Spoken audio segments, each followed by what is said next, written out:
Hi, this is Mr. Elon, and this is the introduction video to the 4-part portrait series. In this video, I will briefly talk about highlighting the handout, which that's pretty much all I have to say about that. You've got this handout. It's a good idea to highlight certain things that I talk about during it. It is a very, very dense handout, and there's a lot to it, and with this particular assignment, there's a lot to it that we won't use yet, that we'll be building on over the course of the quarter. You do have to get your picture taken. Here's my picture. And I will have set up a studio, and it's relatively painless, but I mean, a lot of people don't love getting their school picture style picture taken. But that's what we're doing with this assignment. You're going to essentially touch it up. Now, it is a 4-part series. The purpose of which mainly is to learn the tools in Photoshop and learn some just basic Photoshopping for practical purposes before we start getting creative and start combining things. As far as the 4-part series, we have the first part of the series, which I'm giving you 5 of 50 points just for getting your picture taken. So hopefully that takes the edge off of the pain. Now the second part, and you might have to look really closely at the window to the left as I go back and forth between the first and second part. Here's the second part, first part, 2, 1, 2, 1, 2, 1. The second part is a touch-up, and that touch-up should be subtle. So in other words, when you look at it, or when the viewer looks at it, they shouldn't notice that it was touched up. The point is not to get super extreme with it, which is actually part of the reason why the original, which is right here, has to be one of the 4 parts, because it should be subtle enough that I can't really tell what you did unless I'm clicking back and forth between your original and your touch-up. So again, that means you're learning something practical. You're learning basic things like how to touch up flyaways, or get rid of a blemish, or maybe slight subtle whitening of teeth, whitening of the whites of the eyes, boosting the color in the eyes, basic stuff like that. It's worth noting that this one it's not something that I'm going to, I'm not going to like judge your looks and take points off if you, if I feel you didn't touch up enough. That's not how I'm looking at this. The handout, you'll notice, again, has a short list of things that you might do, and anything that applies to you, you touch up. Please do not feel the need to get rid of your adorable freckles or anything that makes you you.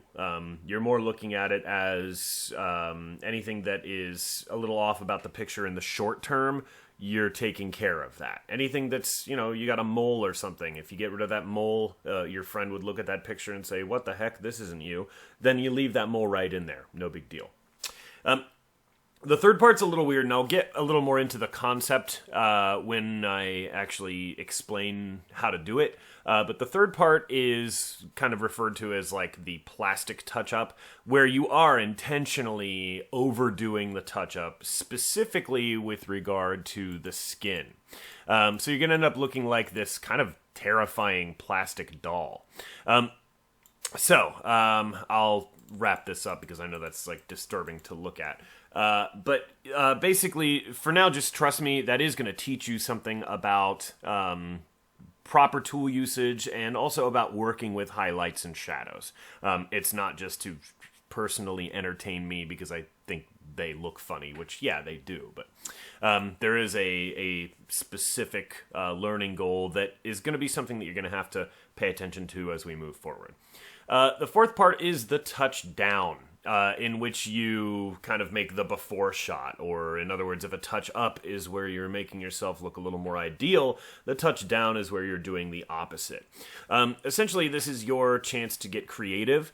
I can acknowledge that a lot of people might have some insecurities about their looks and already not love the idea of taking a picture of themselves and working on themselves for a project. So what I'll say with especially this part is push it. If you only do a little bit, you just give yourself a zit or something like that, then someone's going to look at that picture and think, oh gosh, that really is you. If you push it to just crazy fantasy like this, or another example would be this, it's pretty clear that no one actually looks like this or looks this bad. So if you try to have a sense of humor about it, and maybe also consider the idea of therapeutically tackling something about yourself. I'll tell a story in class about my nose and how my wife eventually told me that she thought when we were first dating that I had a pretty big nose. So the idea of confronting that, of selecting my nose and making it insanely big, which is, kind of what I did here, is a way that I could sort of therapeutically tackle that if it's an issue that I have with my own looks. In other words, if I exaggerate the size of my nose, maybe I'll feel a little bit better about it. Like, not that I really care or even think it's that bad, but I might exaggerate my nose and then look at it and think, well, yeah, my nose isn't so bad. It doesn't look like that. So that is the project. The only other thing I want to say in the introduction video is you do need to make sure that when you start, right now I have the original open. When you start, you're going to want to save your file 4 times. So I'll probably take a couple pictures of you, if not more than that. You pick which one you want to work with, and then you're going to go File, Save As. I'm not going to actually demonstrate this, but you're going to find your way to the shared drive, and you're going to type right here your name, Elon, portrait, and then touch up, let's say.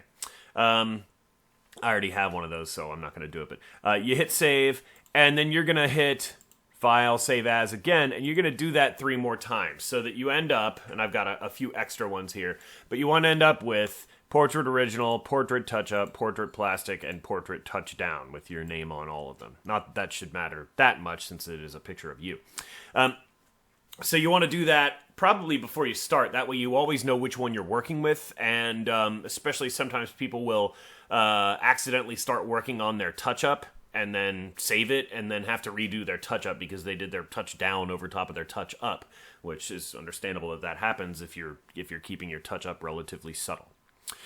So that's it for the introduction. You can go ahead and move on to the instructions for part 2.